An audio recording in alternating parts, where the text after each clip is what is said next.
मुजावर गेले 10-11 वर्ष झाले.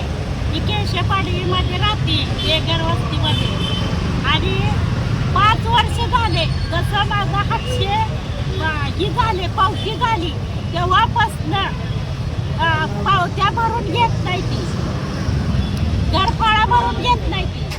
आणि आजे माझे सरपंच ग्रामसेवक टाळाटाळ करतात माझ्यात लोक येतात हे आमचं आहे ते आमचं आहे. मग एवढ्या दिवस काय झोपला होता का? माझा आजवर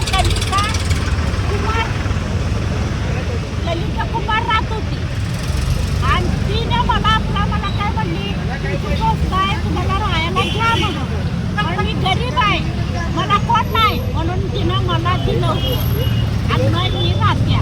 मग आजे माझे सरपंच आठवड्याला बदलते ती ग्रामसेवक बदलतंय सारखं आणि आला म्हणजे भ्रष्टाचार केल्याशिवाय ती गावातलं कोण राहत होतं.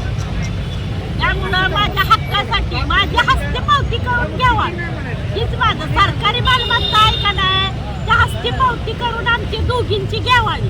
तिचा बी नवरा वारला होता आणि ही नवरा वारल्यानंतर बांधता राहिलं म्हणून तिने काय आली नाही आणि परत आली तर तिथं घुसून देत नाही लोक. ग्रामसेवक सरपंच तिथं गेलेली आणि तिला ही करत होती. मी त्या दिवशी कराडमध्ये नव्हती आणि तिला डोस देत होते. मी म्हटलं तू लाव दार लाव तू पत्र लाव काय करायचं तू कर काय करते ती बघूया तुला मारलं तरी मारून त्या पोलीस स्टेशनमध्ये दाबडलं. मग तिनं ती पत्र लावलं दार लावलं. मग एवढ्या वर्ष ती राहत्या तिच्या पुरी लहानाच्या मोठ्या झाल्या सगळं रंडक्या बुडक्याच्या मागं लागायचं काय ग्रामपंचायत मग असला ग्राम